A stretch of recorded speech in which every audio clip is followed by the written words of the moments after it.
укладывались обыкновенное домашнее сито для просеивания муки. Имеется в виду, его можно было свернуть. Цацбуй, собор делаешь. Ай, собор тебя набилось. Речь тут идет о том, что ой, дымлоч дол, ахарлоч бол. Цацан чу хауза дол, чудилуш и шальт. Собор делаешь, бях набилось.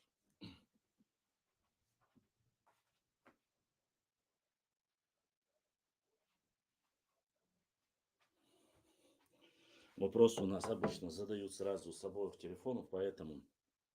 Так вот, дальше. Шашки его работы обладали высокими качествами, они свободно сворачивались и укладывались в обыкновенное домашнее сито для просеивания муки. Особенно ценились клинки с изображением волчка. Русский офицер Властов в середине 19 века, чтобы вы понимали, середина 19 века, это 1840-е, 50-е годы. Всем, чтобы было понятно, о каких идет годах речь. 19 века, что в центре чеченского народонаселения сохранились оружейники, которые по неизменному обычаю своих отцов подделывают шашки, называемые волчками, с изображением волка. Ну и кто уже здесь уже описывает, кто непосредственно это говорит. Ибраим, хотя алгашим ацер. Башва, одикхуйшва. Садзим микрофонила. Я джо Хэшватсо. Вас дикхуйшва. Wallah billah. Чодуючо морон со. Маса хэзисо, цана хэшуя ва Сунам цариш. вас. Ибраим, хэшуй. Уй. Так. Сэнет хэвэ галяв. Хазанта. Скажи. Вот. Ипполитов, начальник Аргунского округа, свидетельствовал также, что у чеченцев лучшими считались клинки термсмеймуль. Терсмеймуль. Чеченцы переводили это слова как ревущая... терсмеймал. Ревущая обезьяна. Кстати, я впервые слышу об этом. Почему? Потому что в любом случае терс маймал ошдола, маймал свой махка ахилла даст, но однако клинки, здесь говорится, у чеченцев считались лучшими клинки терс маймал. Это первая половина 19 века, не забывайте, уважаемые друзья. Ревущая обезьяна, клинки с изображением двух волчьих голов с двумя французскими буквами посередине. Это Ипполитов описывает. Известным центром кузнечного производства было селение Старый Юрт, другое название Дойкройль. С этим селением связаны имена известных мастеров холодного оружия Муртуз-Айл и Чилла.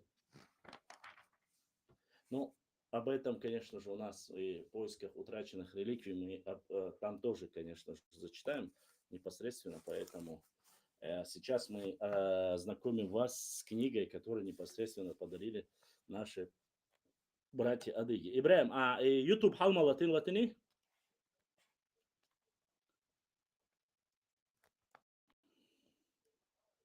Так, слышно? Латиня, Ибра?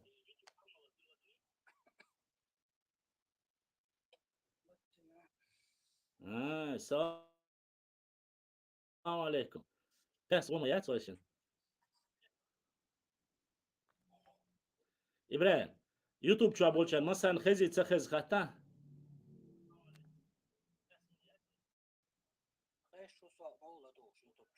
Ой, все тогда.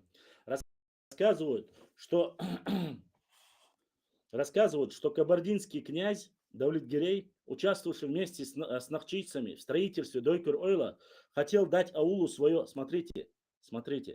Многие говорили, что Дойкер-Ойл появилось название от того, что Давлет-Гирей построил это село непосредственно. А здесь говорится, рассказывают, что кабардинский князь Давлет-Гирей, участвующий вместе с нахчийцами в строительстве Дойкер-Ойла, хотел дать аулу свое имя. Жители же не согласились с этим, оказали сопротивление князю и приданному князю и преданному ему в помощь русскому отряду, обладавшей пушкой. Как здесь написано, освободилось? Приданному ему в помощь русскому отряду, обладавшему пушкой. То есть он насильно хотел, говорится, здесь заставить. Беременная жена мастера Муртаз-Айл, он жил в 1750-1854 году, почти что 104 года. Находилась в своем дворе под елью. Когда картечь из пушки попала в дерево, и оно упало на женщину, она долго болела и уже прикованная к постели родила мальчика, названного Муртаз-Айл. А мальчики говорили, ель выдержал. По-чеченски Базлай. Это прозвище превратилось в ее второе имя. Мальчик рос смелым, он учился у своего отца ремеслу изготовления холодного оружия. Муртаз увидел, что юноша достиг достаточной степени искусства. Он якобы предложил ему ставить имя Базалай на клинке. И Базалай на клинке и Эфисе,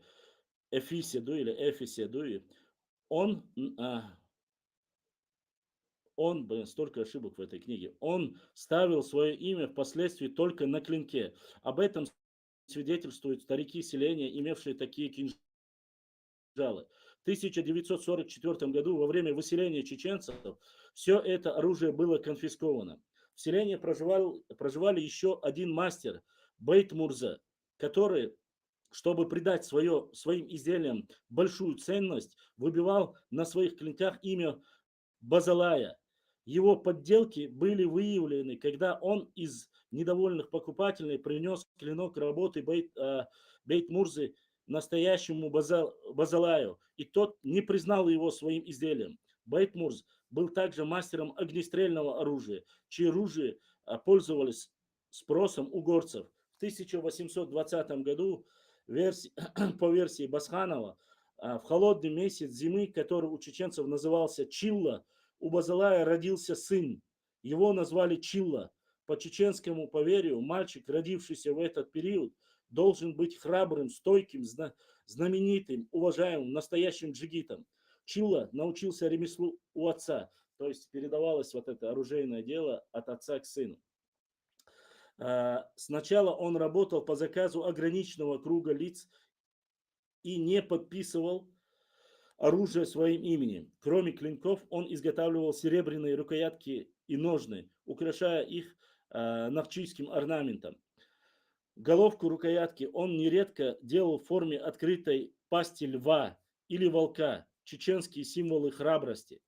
Заметьте, здесь речь идет о начале 19 века. Здесь мы опять же видим на оружие, если на оружие была пасть открытого волка или льва, это были символы чеченцев, символы храбрости, то есть это своеобразная метка того периода непосредственно этого чеченского оружейного мастера. Есть видео, где есть два клинка, их вернули их в Чеченскую Республику, в музей. Я это видео публиковал, еще раз переопубликую. Там два клинка или один клинок, кажется, принадлежавший Ташухаджи Сейсанскому. Сейстан Ташухаджвох Хаджоштуцун. У него на рукоятке как раз таки орнамент волка с открытой пастью. Эти непосредственно клинки были вывезены во время боевых действий Первой Чеченской войны или Второй Чеченской войны, были вывезены из нашей территории Чеченской Республики. Но вот так потом некоторые после уже окончания представители наших соседних регионов, они уже там более подробно описываются, вернули вот эти два меча. Ибраим Ауалачвар.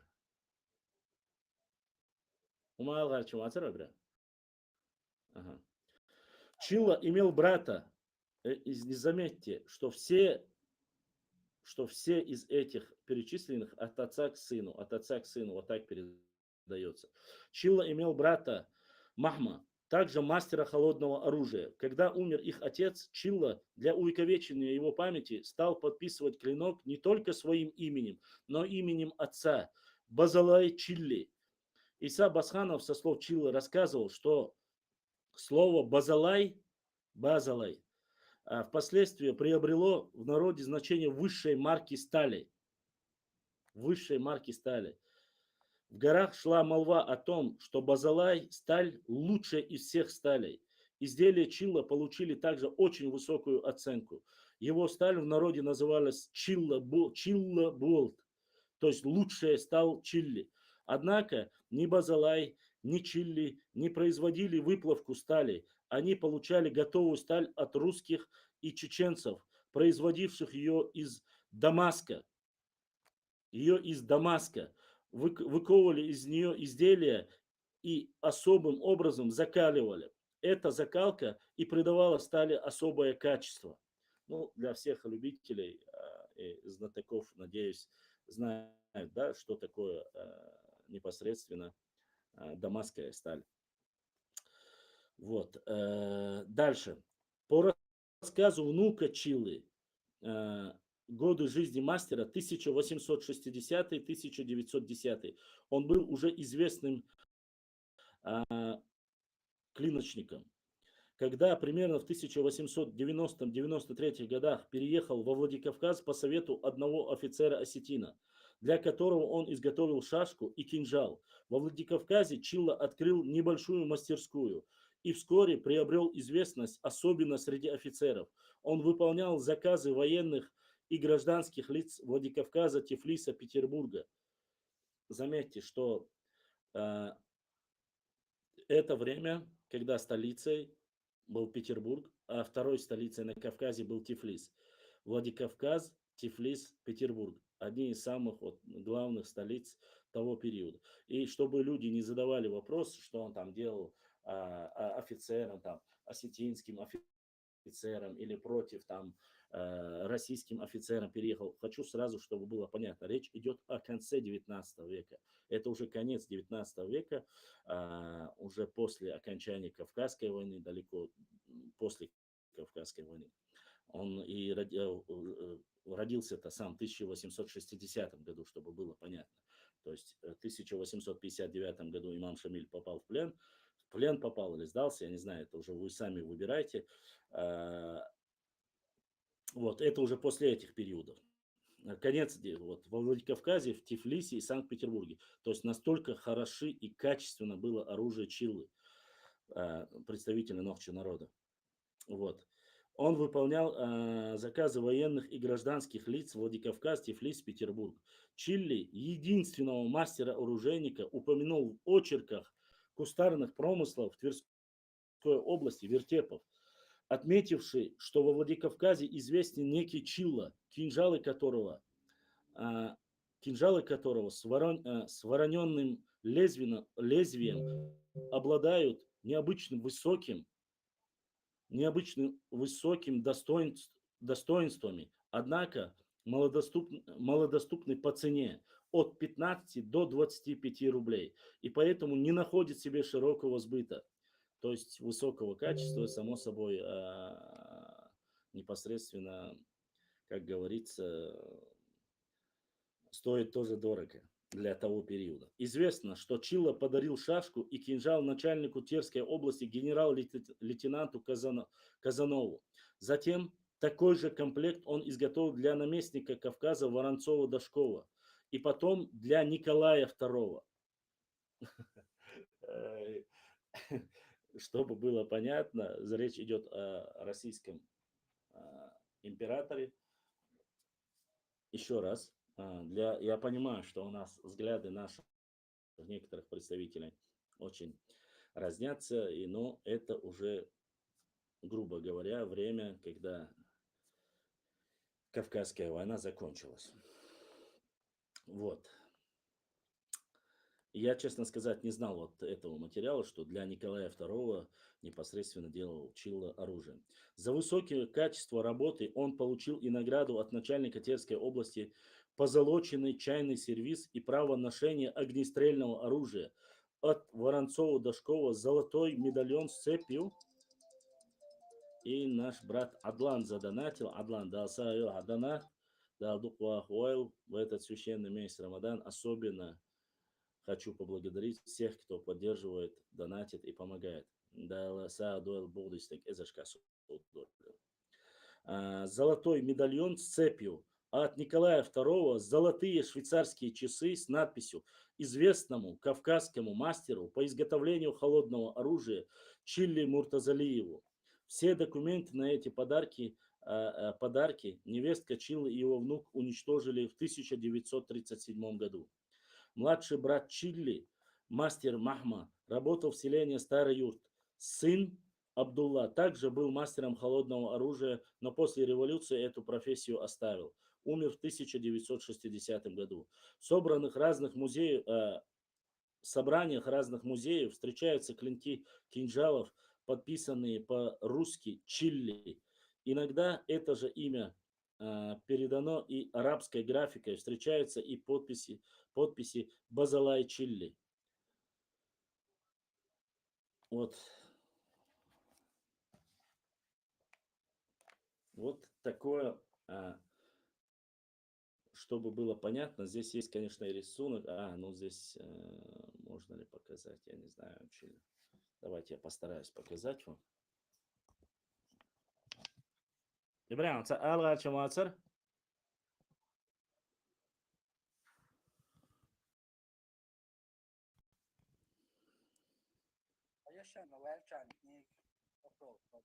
Смотрите.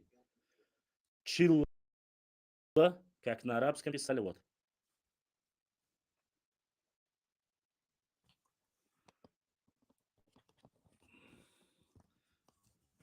Ибрахим, задавайте вопрос про холодное оружие. Мы здесь закончили, здесь не так уж много было про...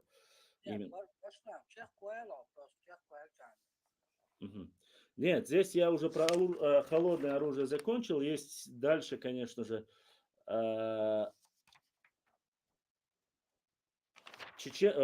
огнестрельное оружие. Но я не хочу сразу, чтобы мы все рассказывали об этом. И самое интересное, знаете что? Эта книга, которую я вам показывал, хочу, чтобы было видно. Смотрите, эта книга, вот она. Смотрите. Видите, оружие народов Кавказа. Главное.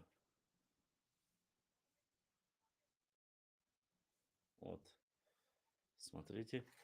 И главная картинка на этой книге. Вот. Хотя, видите, я, честно сказать, думал, раз мне подарили братья адыги, что он адыг. Но, что самое интересное, сейчас, когда мы дошли до оружия, здесь очень много фотографий, картинок, которых, я надеюсь, иншаллах, я опубликую. Смотрите, вот этот человек. И написано там, что рисунок чеченец, 1887 год, с винтовкой, чтобы было всем видно. Тот самый рисунок. Здесь есть еще. Давайте я вам постараюсь показать. Я просто не знаю, как видно здесь. Вот смотрите, вот я этот рисунок не видел, честно сказать. С оружием. Опять же написано о роде Камаев. Сведения получили от Бакалоева и так далее. Видите? Написано рисунок 97. Чеченец. Конец 18 века.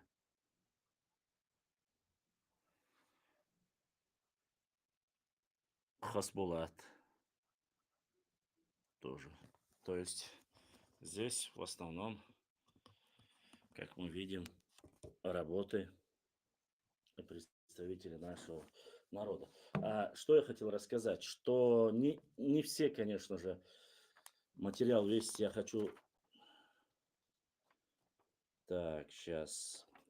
хотел оставить и на следующий раз. Здесь просто-напросто об оружии.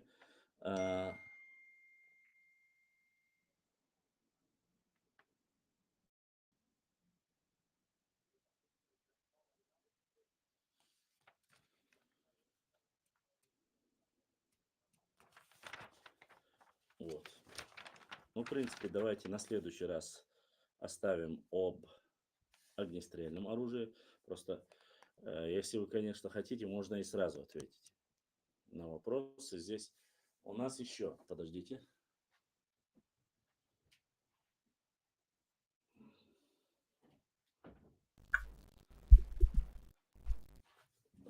Это была книга, которую прислали, а вот книга, последняя версия, которую мне недавно подарили. Это братья Асхаву, которые сделали тоже очень крутую книгу и на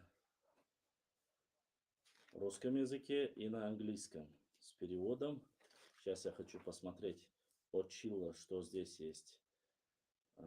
Здесь очень качественные клинки. Хотел посмотреть. Оглавление хотел посмотреть. Может, здесь есть Англия, изделия кавказских оружейников 18-19, изделия кавказских оружейников. Это у нас 23 страница, да? Хорошо, сейчас. 23 страница. Фотография того самого Содоми Сербиева, великому русскому классику, хранителю, хранится в Москве в музее Льва Николаевича Толстого. Утраченные реликвии с 23-го, да, у нас идет Англия. Изделия кавказских оружейников в зарубежных собраниях. Сейчас посмотрим, если здесь что-нибудь от Чилы. Позлая Чила, это Джамал. Угу.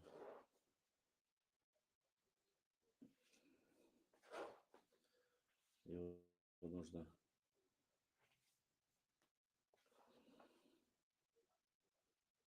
черкесский кинжал крупнейшего, по мнению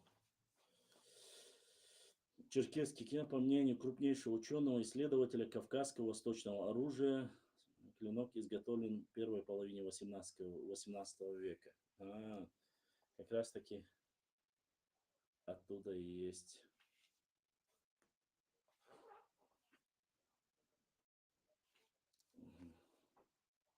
Ну, ладно, я здесь посмотрю.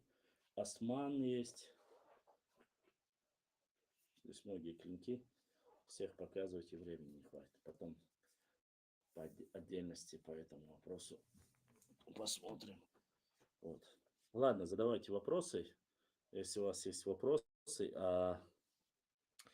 И у нас потом мы будем отвечать на другие. Если вы хотите, конечно, мы можем зачитать и про огнестрельное оружие. Очень пафосно, скажу вам честно. Реально круто, когда представитель твоего народа делал холодное оружие, которое подарили одному из самых великих, так сказать, того периода, одной из самых великих империй. Это реально круто, честно вам скажу.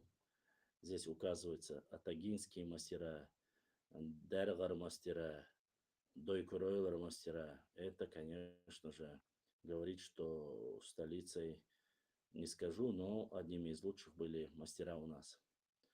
Ибраим, хахата хуала. Да, вопрос, пожелание. Хаятал, вопрос, хадает, пожелание, шаяет.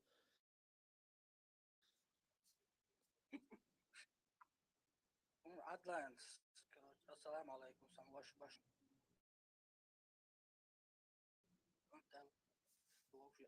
Дерес хэр. Амин.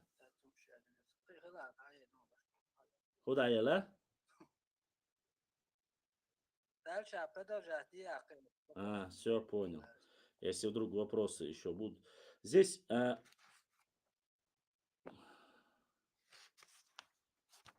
так вот, честно сказать,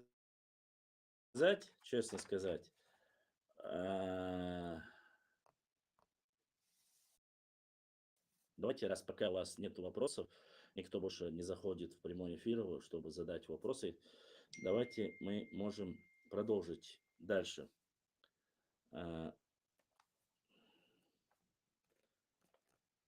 Временем распространения огнестрельного оружия в Центральном Кавказе ученые считают 16-е, начало 17 веков, когда развивались торговые связи Северного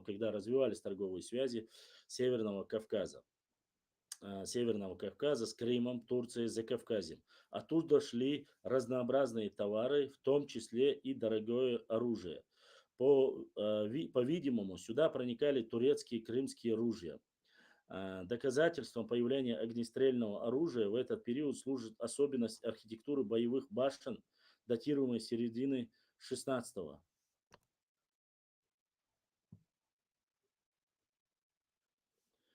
Датируемой середине XVI века, наличие большого количества бойниц. То есть непосредственно здесь говорится о том, что башни были с бойницами для того, чтобы стрелять огнестрельным оружием. Есть и другие свидетельства. В 1604 году на русских послов по пути через горы, недалеко от входа в Дарьяльское ущелье, с севера, ночью напали, ну как всегда, люди напали, как здесь, с огненным боем. Напали с огненным боем, на стороже их подстерегли и с ними бились. Из пищали стреляли, и от станов наших отбили, и многих у них переранили. Асонские люди, грузины, сказали, что те люди приходили из гор. Значит, в начале 17 века у горских людей, то есть вооружение уже было огнестрельное оружие. В начале 17 века русские послы, чиновники, офицеры, иностранные путешественников отмечали наличие у чеченцев, навчийцев и ингушей огненного боя, фузей, ружей. Огнестрельное оружие осетин описал подполковник Штеттер, предпринимавший в 1781 году путешествие во внутренние местности Кавказа. Это описание слово в слово повторили в 1830 году Клопрот, прибавляя только некоторые объяснения в местах, казавшихся ему недостаточно четкими. Вот. Приводим описание Штеттера и пояснение Клопрота, поставив последние скобки. Оружие осетин состоит из длинного крымского или черкесского ружья с двумя дулами, привязанными ремнями к стволу. Они имеют на груди кафтан, карманы, заполненные от 5 до 8 патронов в деревянных или костяных цилиндрах. Они имеют две связанные ремнем палочки для заполнения этих футлярчиков и большую деревянную, обитую кожей пороховницу с 5 фунтами пороховницы, кинжал, нож, огниво, кожаный мешок с пулями, другой с кремнями и прочими мелкими вещами, банка с жиром или маслом для очистки ружья. Все это прикрепляется узким ремнем у пояса. Небольшими, я правда не понимаю одного, здесь речь, хотя идет о навчийцах или там об ингушах, речь идет непосредственно об осетине. Ну, имеется в виду, наверное, в то время, что они непосредственно народы Центрального Кавказа походу одинаково. Хотя снизу здесь рисунок, два ингуша, Гейслер, закид, два ингуша, один из которых с карабином, саблей, кинжалом, то есть с карабином, кинжалом, говорит, а здесь вот этот старый рисунок, который с щитом, непонятно, конечно, но да ладно. Небольшая проходница и так далее. На груди это я уже зачитал, да? Один держит оружие чистым, все готовым к употреблению. Их постоянное чистки, смазывание костяным мозгом, высушивание во время хорошей погоды, все это предохраняет оружие от ржавчины. После каждого выстрела они прочищают оружие шомполом из твердого дерева железными наконечниками, кругом которого они наматывают тряпочку. Их заряды в соответствии с качеством пороха точно отметаются без дальнейшей обработки и заряжаются обыкновенной пулей, имеющейся крестообразные два выпуклого ободка, что является более надежным и легче выбрасывать ее, когда они прицеливаются или сидят на земле. Они верные и отличные стрелки, но при перезарядке они медленные и нуждаются в нескольких минутах. Они должны слезть с коня, чтобы зарядить ружье и выложить пулю. Это Штеттер пишет. Штеттер прав относительно медленного заряжения ружья. Дело в том, что кавказские ружья этого времени, за редким исключением, нарезное. А заряжание нарезного ружья требует 5-7 минут. В русской армии по этой причине отказались от винтовальных ружей, оставив их только егерем. И как массовое оружие использовалось гладкоствольное, на заряжение которого уходила 1 минута. Но огнестрельное оружие еще не окончательно вытеснило лук и стрелы Осетии. Все русские и так далее и тому подобное. Я, честно сказать, здесь осетина описывается. Ну да ладно.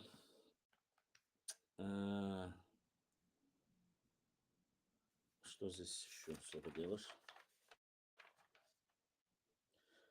Ученые 19 отмечают как неприменимую принадлежность конного или пешего стина, наличие за плечом у него ружья, в чехле пистолета, некоторые уточнения, что оружие были турецкой работы, Энгельгард. Существовало местное производство огнестрельного оружия. Так, судебный чиновник из Ставрополя Феттер в 1827 году замечает, что особенно выделяются бадиляры, правители Дигории, где имеются хорошие фабрики, на которых в числе прочего оружия изготавливалось оружие Феттер.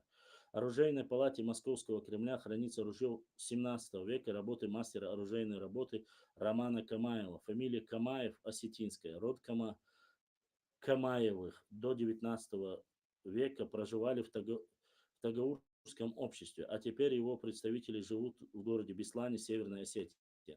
О чеченском огнестрельном о нахчийском огнестрельном оружии сообщает капитан генштаба Норденстам в составленном им в 1834 году описании Чечни. Он называет ружья и пистолет. Ружья у них вообще хорошие и стреляют метко. Их ружья бьют гораздо дальше наших солдатских ружей. И они стреляют лучше наших солдат. И еще в Чечне хорошее огнестрельное оружие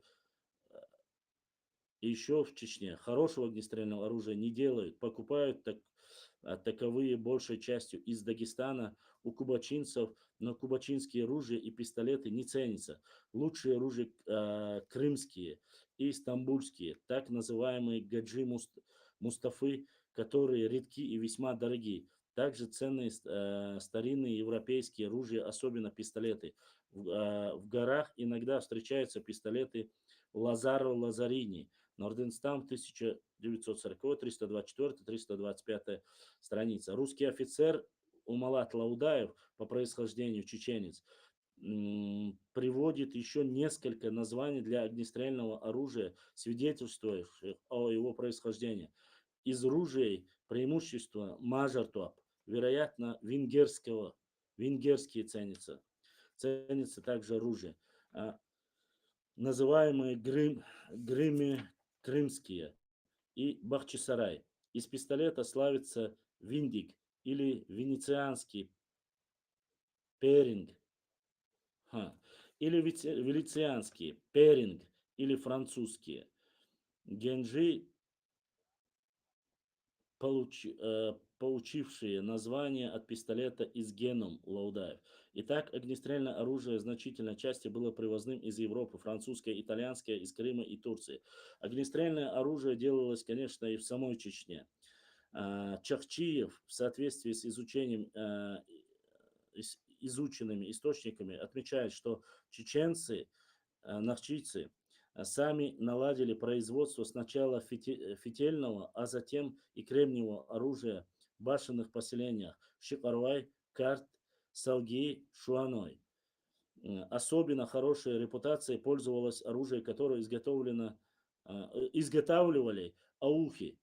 Ауховцы, братья, здесь речь идет о вас тоже. То есть непосредственно об ауховцах, шуноевцах, шикароевцах, картлинцах и салги тоже есть, ингушетия тоже есть.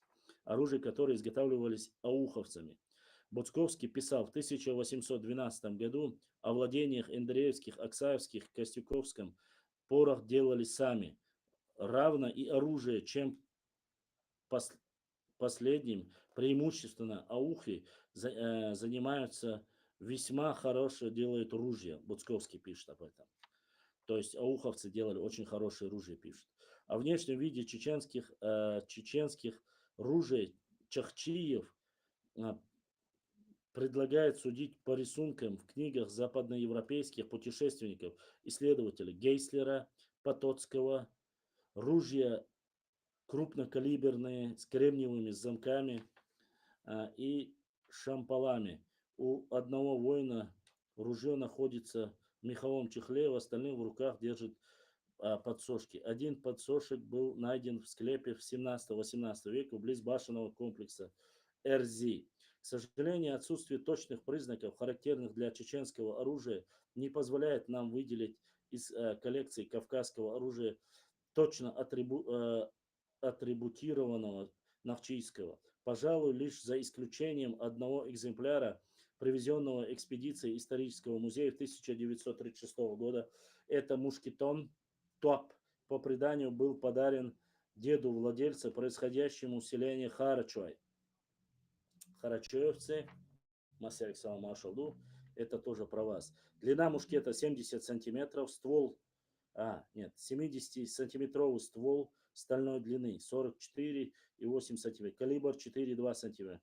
В казенной и дульной части ставка слегка украшена тремя гравированными линиями.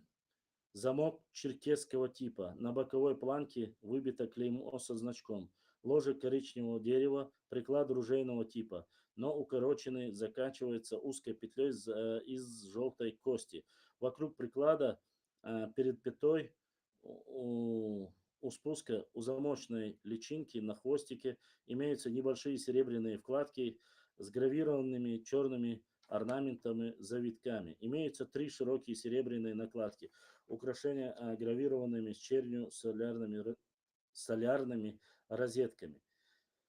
Кремни для оружия привозились из Константинополя, но ногчи называли их крымскими. Ипполитов говорит об этом, пишет точнее.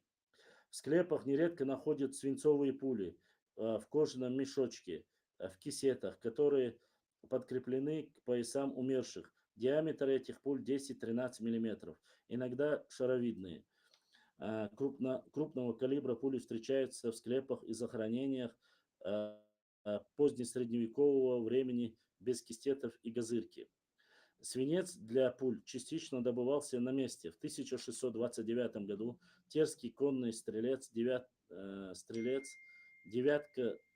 девятка Савельев сообщал, что он покупал в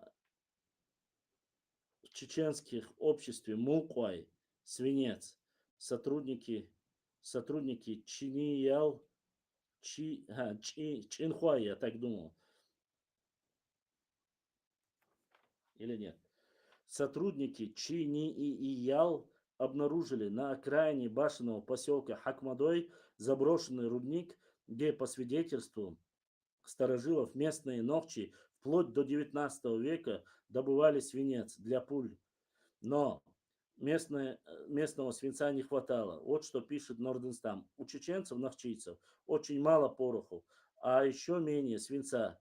От, Оттого они дорожат своими выстрелами. Тот, кто имеет 10 или 12 патронов, богат снарядами. Иногда вместо пуль употребляли камни или деревянные пули, облитые свинцом. Ай, армянские промышленники также возят иногда секретно свинец и продают его за весьма дорогую цену, Норденстам пишет. Известно, что пулю и мерку пороха брали с человека за проход в ущелье. Свинцовые пули использовались навчийцами в различных обрядах в качестве жертвоприношения и местные святилища. В склепе около Навчийского башенного поселка Кар- Каратх, Каратох, Дот, Язин, Картх, Дала, Корт, Дала, была найдена интересная пулелейка. Она сделана на 5 пуль разного калибра, от 11 до 15 миллиметров. Самая крупная формочка предназначена для отливки пуль с двумя перекрашивающимися выпуклыми ободками и отдельными точками в каждой из 8 частей. Благодаря этим собственности пули при выстреле выбрасывались легче и сильнее. Пулелейка заполнялась свинцом через боковые отверстия. Отлитые пули опускались в воду и быстро охлаждались. Другой способ отливки пуль в каменных или глиняных формах. Для хранения пороха пользовались пороховницами. Их также находили в склепах захоронений 18 начала 20 веков. Они имеют форму рога, сделаны из рога или дерева. В башенном поселке Эгикау были найдены деревянные пороховницы в форме рога, обтянутые тканью черного цвета отдельной костью. К ней была прикреплена мерка для пороха. Экспедициями ГИМ приобрела в селении Белготой в 1936 году пороховницу из рога, обжженную серебряными накладками, укрывшими чернилым цветом, орнаментом, процарапанным фону. В склепах, постройках недалеко находят газырки. Как правило, навчийские газыри выполняли из дерева и имеют костяные колпачки. Их высота 7-13 сантиметров. Для хранения газырей на черкесках нашивали специальные кармашки. Рейдникс пишет об этом. Посетивший Кавказ в 1799 году пишет об одежде чеченцев, навчийцев. Одежду носят они простую, хотя и в черкесском вкусе. Спереди на платье прошивают разные суконные лоскутья, подобные их патронов, коих они 12 или 18 всегда при себе имеют. Ну, об газырках, о которых мы говорили, да? Вот. Период Кавказской войны только горское, но и русское казачье население приобретало винтовку, пистолеты, шашки, кинжалы у мастеров. Эти оружия славили своими достойной особой известностью, пользовались винтовки ленточного Дамаска, украшенные золотой насечкой.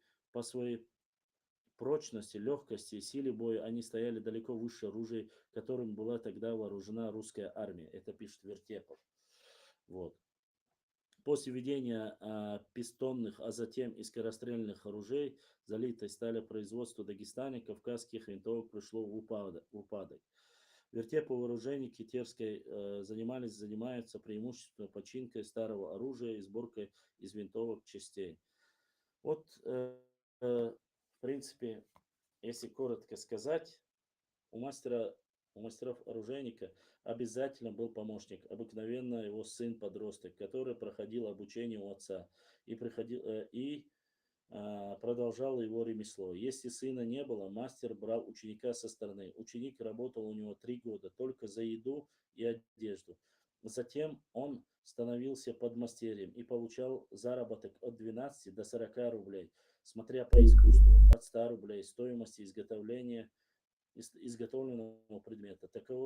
Таковы достаточно скудные сведения относительно оружейного производства Центрального Кавказа, Чечни, Ингушетии и Осетии. Вот так вот, если коротко сказать, как-то вот так вот.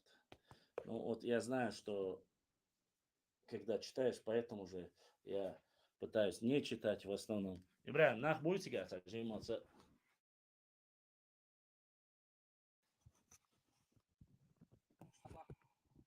Ахеш васум. Tajim çağlon, zuklu ayçın, zuk da bayati. أنت خدت صح. O, hez, hezon. 35 секунд куча. Ой, все хорошо. Но сейчас Может, так я что дартеш, а YouTube чё? опять зайти в YouTube. Ну, я не знаю, просто свои так брюс гибиола. Давай зайдем в YouTube, цапа, проверяется, если здесь никто уж...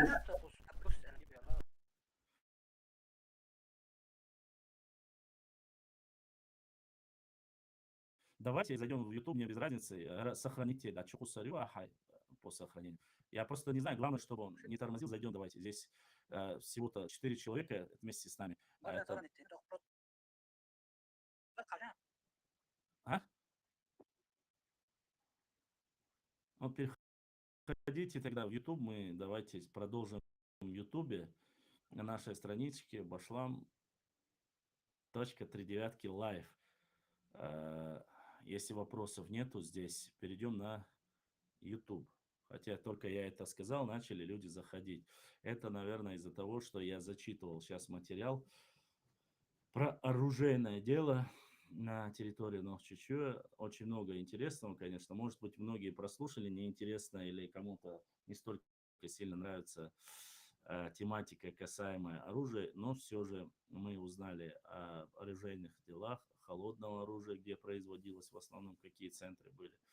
Вот, насколько известны были оружейники на нашей территории. Ну и точно так же мы узнали про огнестрельное оружие, где выливали свинец, где делали порох, начиная от ауховских мастеров, которые делали оружие, заканчивая непосредственно как говорится, изготовлением пуль и так далее. Но по этой книге, конечно, он говорит, очень скудная информация. Здесь не забывайте, речь идет не только о Нохче, там идет речь и об осетинах, и об ингушах, и о чеченцах. В основном я только чеченское зачитывал, осетинское, ингушское не зачитывал, потому что мало ли что опять люди начнут не так понимать.